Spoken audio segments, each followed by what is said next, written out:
Hi everyone, welcome to my channel, and in this video I'm going to test your decision making skills based on the real life problems faced by others. So what will you do if your friend becomes your stalker? But before you answer this question, just imagine yourself as a 27-year-old female in the upcoming situation.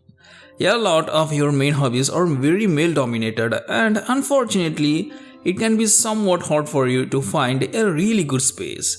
That means that when you do find a space that's accepting, fun and friendly, you want to keep it that way. To you, that space is not for finding dates, but for relaxing and indulging in your hobby. You have always liked to keep your dating life separate from things like work or hobbies. Sort of like how you won't date coworkers, you don't date guys in your hobby groups either. Just like you don't want dating to mess up your work environment. You don't want the potential dramas of dating to mess up your space for enjoying your hobbies. Nonetheless, it's been causing problems for you anyway. Recently, a guy from one of your hobby groups, let's call him Ben, asked you out. So now tell us, what will you do in this situation? Will you date Ben or will you reject his proposal? And I will give you 3 seconds to decide. And your time starts now.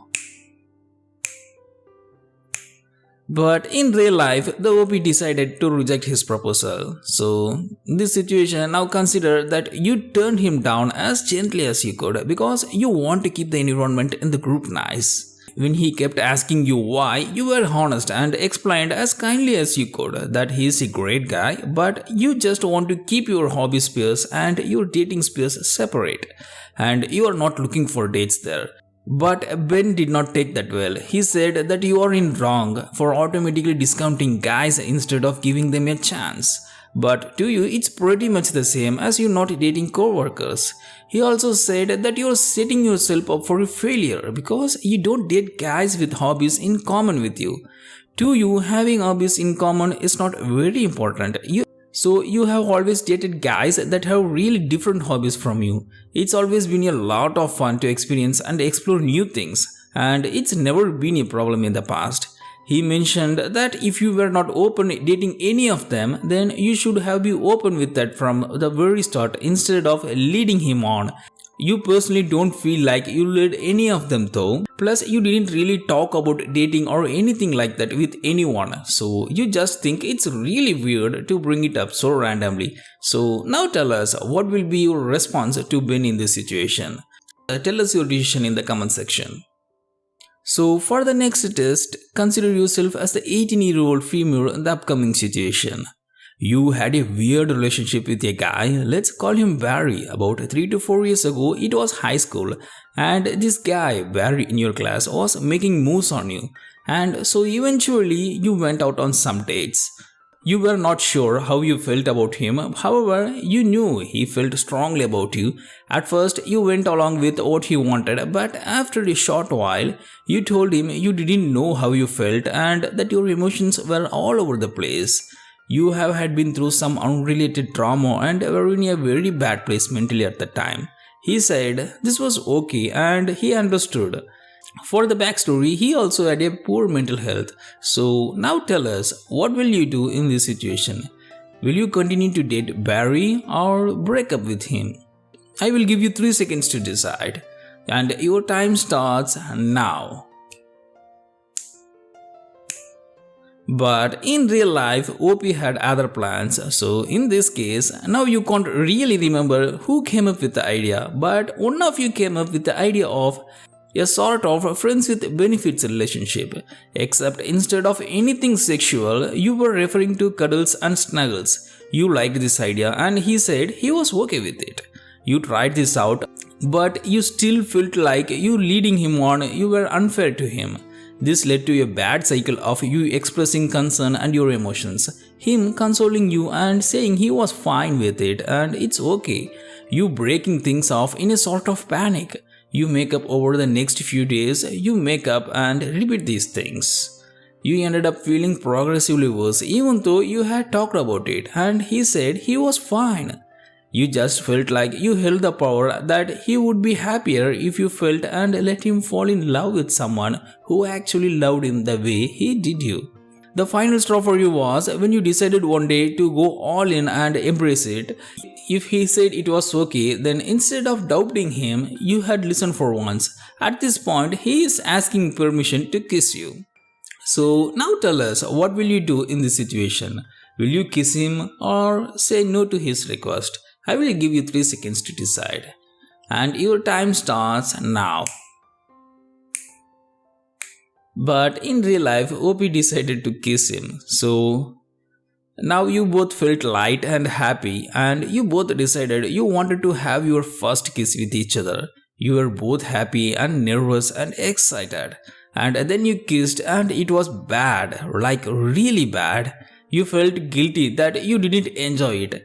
He said it would get better and you just needed practice. But you felt like absolute crap. So you went home and that was the final straw for you. You broke things off. You said you could still talk and be friends, but no more cuddling or anything close to that. You could not bear to keep breaking this man's heart over and over.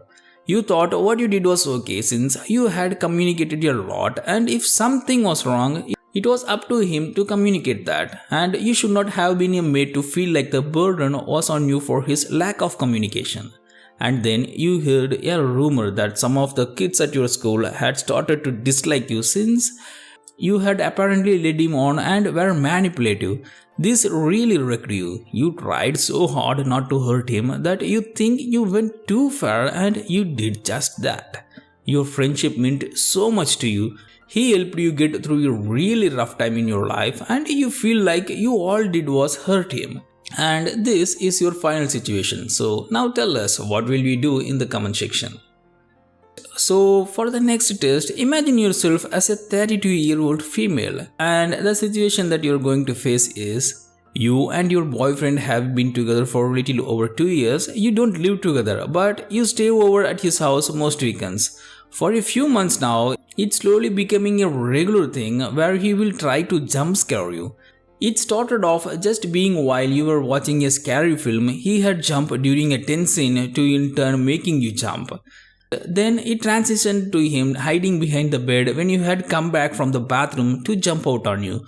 For context, you're easily scared and jump very easily. You have no idea why this even started, as you were together for almost a year and a half years before this even became a thing. So what will you do in this situation? Will you scare him back or you won't do anything?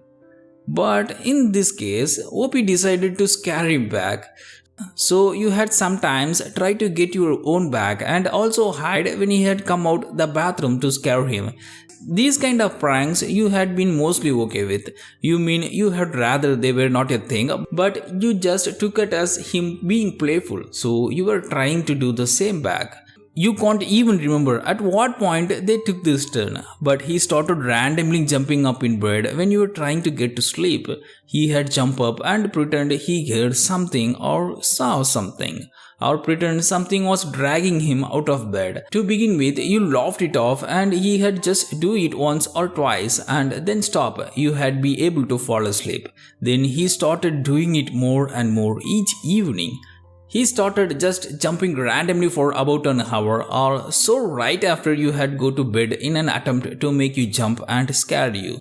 Well, the scaring worked and you had end up feeling so on edge and anxious that you could not fall asleep for an hour or two after he stopped. So what will you do in this situation? Will you tell him to stop his pranks or will you allow him to do that to you? I will give you 3 seconds to decide and your time starts now.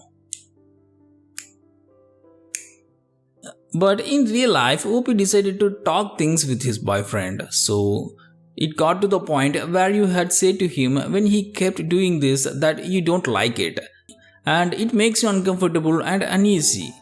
And it makes you very uncomfortable. And you had asked him to please stop. He had just laughed off your request as if you were just joking. But he did put a stop to doing this, or so you thought. He had stopped for a good few weeks, but as of last night has started doing this again. When you were trying to fall asleep, you kept asking him to please stop and saying you don't like when he does this, but he continued these things. You ended up snapping and telling him that you're being serious and to stop.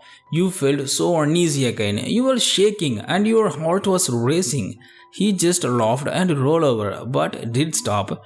You ended up crying quietly in bed next to him because you thought this had stopped, and him doing this again for the first time after a few weeks resulted in you feeling more on edge than ever. Plus, the fact that you were clearly upset and asking him for the final time to stop, yet all he did was laugh and roll over. So, this is your final situation. Now tell us, what will you do in this situation? Tell us in the comment section.